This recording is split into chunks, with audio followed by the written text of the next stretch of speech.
కడప నగర అభివృద్ధిలో ఎంతో కష్టపడుతున్న కడప నగర కార్పొరేషన్ అడిషనల్ కమిషనర్ రాకేష్ చంద్రపై మాజీ ఉప ముఖ్యమంత్రి అంజద్ బాషా అసత్య ఆరోపణలు సహించేది లేదని తెలుగుదేశం పార్టీ 26వ డివిజన్ ఇన్ఛార్జ్ శంకర్ ఆగ్రహం వ్యక్తం చేశారు. ఆయన మీడియా సమావేశంలో మాట్లాడుతూ అడిషనల్ కమిషనర్ రాకేష్ చంద్ర దళితుడని చిన్నచూపు చూడాలని అనుకుంటే పరిస్థితులు వేరే విధంగా ఉంటాయని పద్ధతిగా ఉండాలని సూచించారు.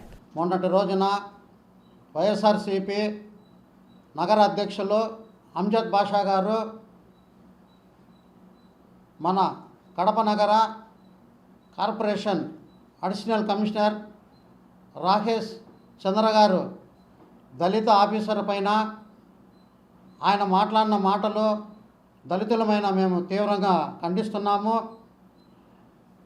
అడిషనల్ కమిషనర్ గారు రాకేష్ గారు ఈ కడప నగరం కోసము ఆయన ఎన్నో అహర్నిశాలు నిద్ర మానుకొని నైట్లో అర్ధరాత్రిలో గండికైతేమి తర్వాత లింగంపల్లికి పోయి ఈ నగర ప్రజల కోసం నీళ్లు రాలేదనే ఉద్దేశంతో అక్కడి నుంచి అర్ధరాత్రిలో నీళ్లు తెప్పించడంలో ఎంతో కృషి చేసిన వ్యక్తి.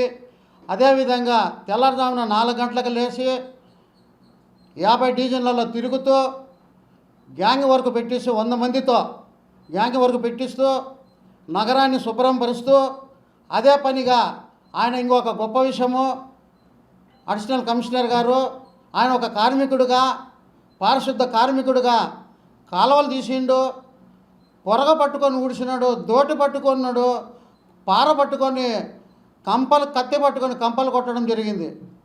అటువంటి వ్యక్తిని ఈ యొక్క అంజద్ బాషా గారు తీవ్రంగా ఓడిగీడని మాట్లాడతాడు. ఇది చాలా తీవ్రంగా ఖండిస్తున్నాము. దళితులమైన మేము ఎందుచేతనంటే ఒక దళిత ఆఫీసర్ అనేసి నువ్వు చిన్న చూపు చూస్తావు. నువ్వు అదే ఉప ముఖ్యమంత్రిగా ఉన్నప్పుడు నీ కాడికి అందరు అధికారులు వచ్చిండ్రు, అధికారులు వచ్చి నీ ఇంటి చుట్టూ తిరిగిండ్రు. వాళ్ళు నీ కింద బానిసతత్వం మాదేమన్నా వాళ్ళ డ్యూటీ వాళ్ళు చేస్తారు.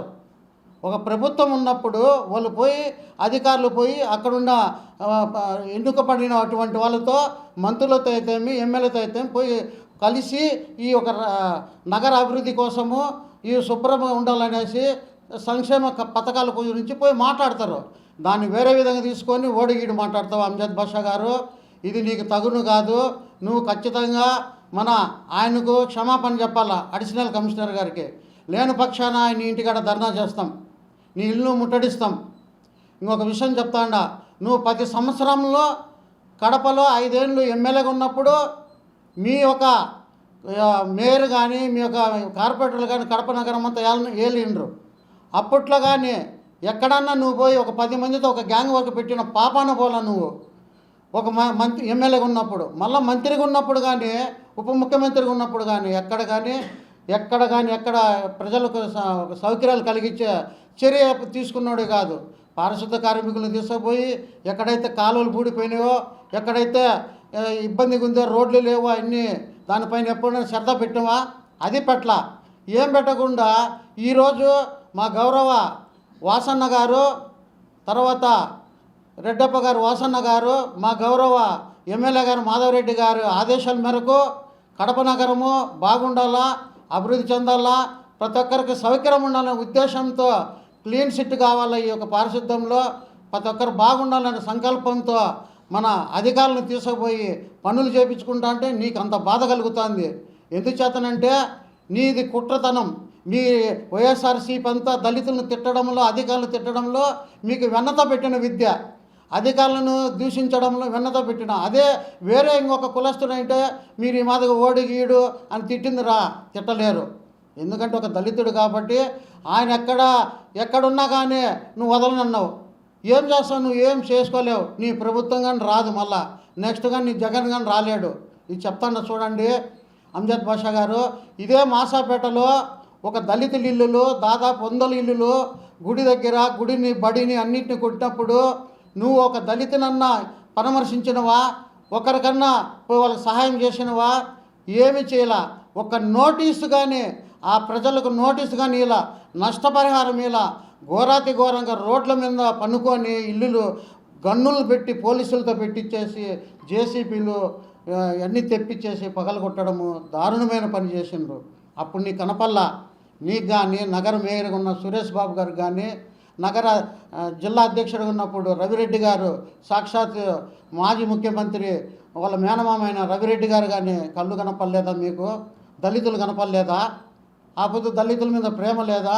ఇన్ని ఇల్లులు పోతే మీకు ఎక్కడ కానీ ప్రేమ కలగదు. మీకు దొడ్లు పగలగొట్ట, దొడ్లు ఆక్రమించడము, ఏదన్నా ఒక ర్యాంప్ వేసుకుంటే ఇరు వర్గాలకు నీళ్లు పోకుండా దాన్ని పగలగొట్టి దాన్ని కానీ ఏదైనా అధికారులు తొలగిస్తే వాళ్ళపైన రాజకీయ రంగు పులుముతో ఎక్కడున్నా నేను నీడిపోయినంటావు. ఇది నీకు పద్ధతేనా? నువ్వు చేసేదేనా కరెక్టేనా? ఎప్పుడన్నా మాసాపేటకు వచ్చినవా? ఒక కుటుంబాన్ని పరామర్శించినవా? నిన్ను అడుగుతాను అంజద్ బాషా గారు, నువ్వు ఈరోజు మాట్లాడుతాడు. అదే ఈ అడిషనల్ కమిషనర్ గారు రోడ్డు భాగంలో ప్లాట్ఫారం పైన వేసుకున్న దాంట్లో ఒక బీజేపీ నాయకుడు కృష్ణారెడ్డి ఆ ప్లాట్ఫారం పైన అన్ని అడ్డం పెడితే ఆయన రాజకీయాలు చూడాల, కడప అభివృద్ధి చెందాలా, నాది ఈ ఊరు కాదు, కడప బాగుండాలా, సౌకర్యాలు ఉండాలనేసి బీజేపీ నాయకుడు కాడ ఉండే అడ్డం ఉండేటన్ని తొలగించిండు. ఆయనకు ఆ విధంగా ఫీలింగ్ ఉంటే ఆ కూటమి ప్రభుత్వంలో భాగమైన బీజేపీకి ఎందుకు సపోర్ట్ చేయడు? నిర్దాక్షిణ్యంగా తొలగించిన ఏకైక వ్యక్తి మన అడిషనల్ కమిషనర్ గారు, మన రాకేష్ గారని తెలియజేస్తుంటా. మీరు అడ్డమైన మాటలు మానుకోవాలనేసి అంజద్ బాషా గారిని హెచ్చరిస్తూ ఇప్పటికైనా మీరు బహిరంగంగా ఆయనకు క్షమాపణ చెప్పాలనేసి మనస్ఫూర్తిగా మిమ్మల్ని కోరుకుంటూ ఈ యొక్క అవకాశం ఇచ్చిన అందరికీ నమస్కరిస్తూ సెలవు తీసుకుంటున్నా.